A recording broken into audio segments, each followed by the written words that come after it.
Hello Game Boys and Game Girls, I'm the Game Boy Guru and welcome to another pickups video. Got a chance to go out today, do a little bit of hunting, and found a few goodies, so let's take a look.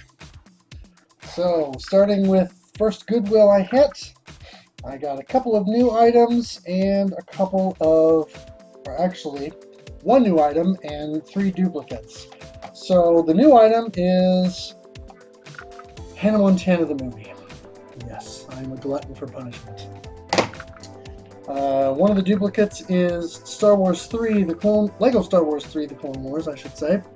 That'll go into the trade pile, possibly, or maybe I'll give that to my niece or my nephews and my niece. And same thing with Star Wars, The Clone Wars, Lightsaber Duels. Pretty sure this one I might give to the kids. Also got another copy of The Simpsons Hit and Run, which I will most likely put into my trade pile. Then we move on to Pawn Shop, and even though I scored a whole bunch of stuff last weekend, there was more stuff for me this weekend. A bunch of stuff they put out. So one of those is the Xbox Platinum Hits version of Hitman 2 Silent Assassin. A lot of label stuff on there, but a little goo gone and a little bit of rubbing alcohol, and that should look half decent. It's a little beat up, but not too bad. Some dings and nicks in the plastic, but otherwise it's in reasonable shape, and both latches close and the disc looked alright, so yeah, be good to have that on Xbox. One PS3 game, which was the Beatles Rock Band, the Beatles Rock Band. I need to find a Rock Band guitar and possibly a drum set for PS3 so I can play this, because I quite like the Beatles and there's a lot of great tracks on here.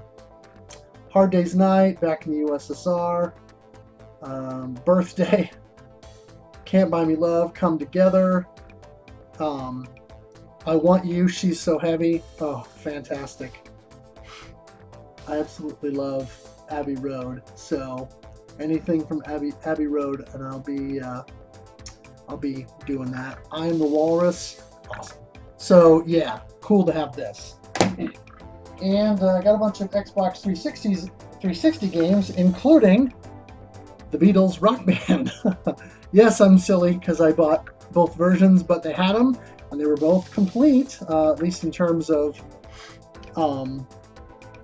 the game, not any instruments, but I'm gonna have to find a place where I can source some instruments that is not going to cost me an arm and a leg, because I really enjoyed playing through Guitar Hero 3, and this I would dig. So anyway, also got Guitar Hero Aerosmith, and again I need to find a Guitar Hero guitar for Xbox 360. See if I can source one. I got Batman Arkham Asylum Game of the Year Edition. This is the Platinum Hits. I have the Greatest Hits Game of the Year version on PS3 as well. I'm assuming the PS3 is the slightly superior version because the hardware is slightly superior, but one assumes that either version is awesome. So one of these days I need to actually pull this out and give it a go. I already have the PS3 version of this as well, but LA Noire, and this is one I was very curious about, and of course it's complete. It has all 3 discs, so looking forward to playing this one at some point, because I kind of like this whole idea of this sort of old school noir film type of private detective, or no, I guess this is actual police officer who starts on the beat and then gets moved up to detective. But either way, cool concept, and give it a try. Got the Platinum Hits version of Fable 2. Already have the regular version, which means this copy of Fable 2 will go into my trade pile.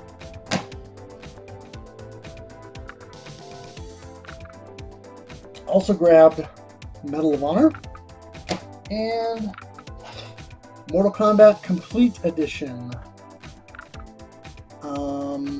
Yeah, this is another one. I've got the PS3 version, and actually the PS3 version that I have it's like a special release that has the original Mortal Kombat film included on Blu-ray, so that's kind of cool. But yeah, fun to have that.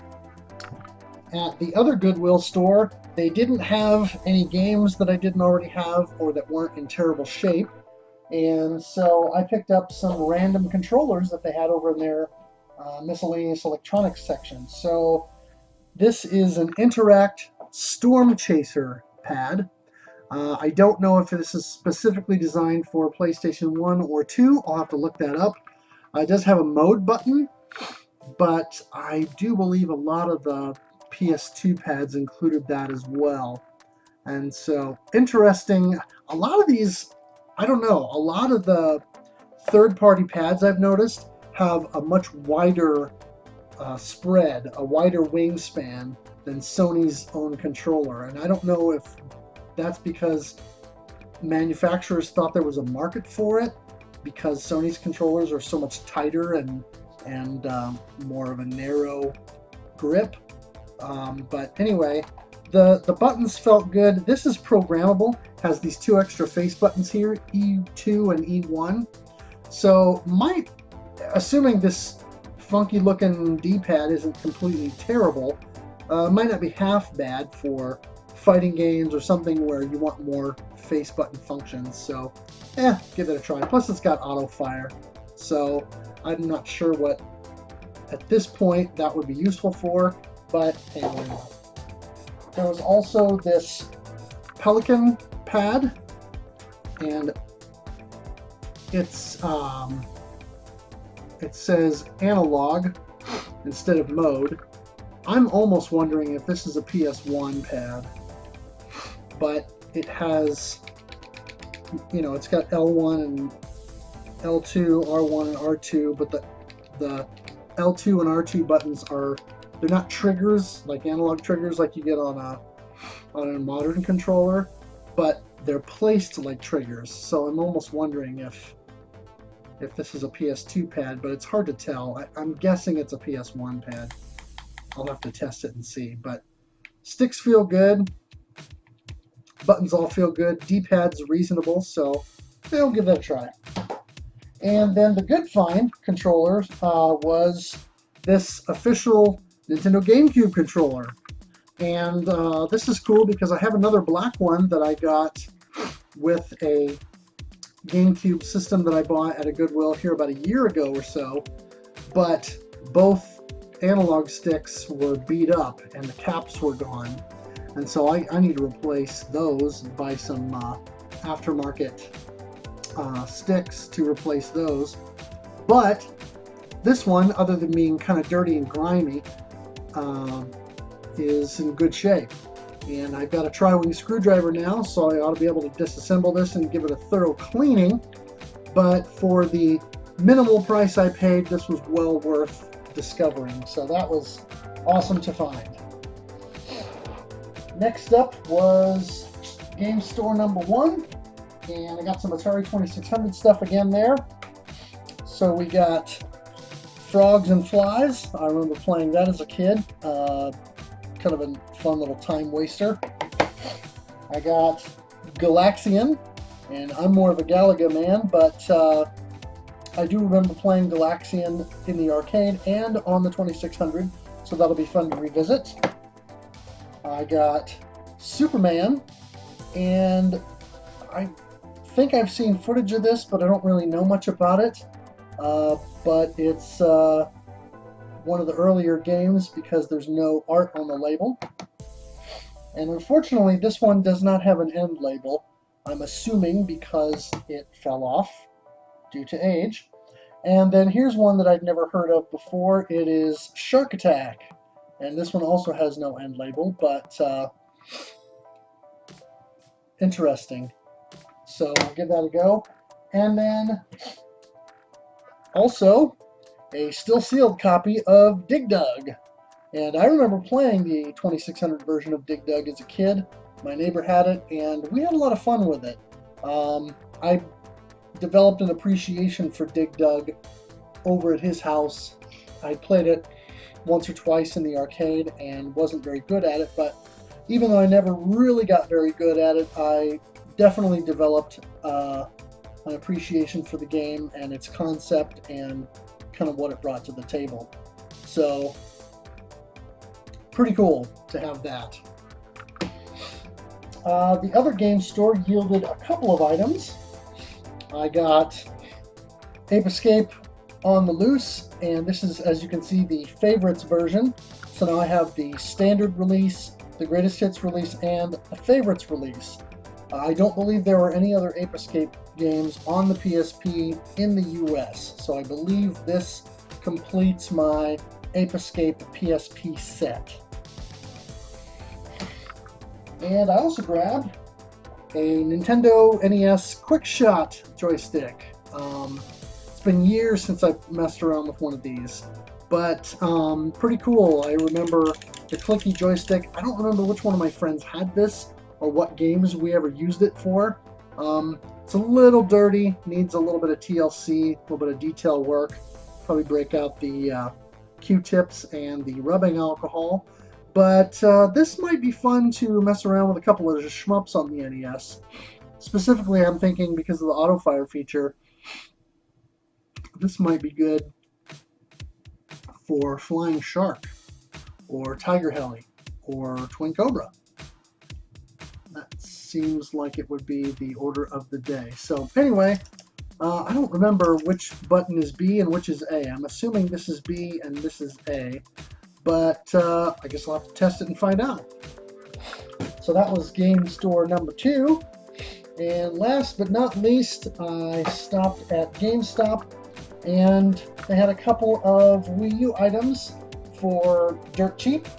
And so I got the Amiibo Festival box, and I know that this is basically a non-game kind of game. This is one of those that it's actually still sealed, and I will probably just leave it sealed. I won't worry about removing the tags. I won't try to steam those off or anything like that. I'll just leave them. But this is literally just a collection piece. It'll look nice on the shelf. I do actually like the original Animal Crossing. I played it a ton back in the day. But this I've heard is pretty much useless, but for this kind of money, as a collector piece and in the box and in reasonably good shape, why not? And the very last item is Lego The Hobbit on the Wii U, and I have most of the other Lego games for the Wii U that have come out. I think Jurassic World or Jurassic whatever it is, Jurassic World, I think, might be one of the only ones I'm missing. I'll have to double check. I may have picked that one up recently and just forgot. But I think there's only a couple of them that I'm missing. And this brings me back to, or just whittles that down one more. And the clerk at GameStop actually said this was a really good game. He said he played through the whole thing with his daughter, and they had a blast. So yeah, we were talking about that for a couple of minutes because all the Lego games recently have been really good. They've been well done, and 2-player has been good. I've played through a bunch of Lego Marvel superheroes with a buddy of mine, and we've had a ton of fun with that. So I'll put a little time into this and check it out. So that's all I have to show everyone today. What do you guys think? Anything in here I should be focusing on? Have any of you played Shark Attack for the 2600? And is it any good? I'm curious because I'd never heard of it before I saw it on the shelf. And, at $2, it's not a sought-after game, obviously, but who knows? It might be good. What about Superman for the 2600? Is this any good? I know that Superman is... There's a saying that there's never been a good Superman game. There have been bad Superman games or average Superman games, but never a really good one. So I'm curious about this. And have any of you had experience with like the Pelican controller or this Interact Storm Chaser pad? And are they good? Are they terrible? Let me know if any of you have played those. So, as always, thanks for watching, thanks for playing, and game on.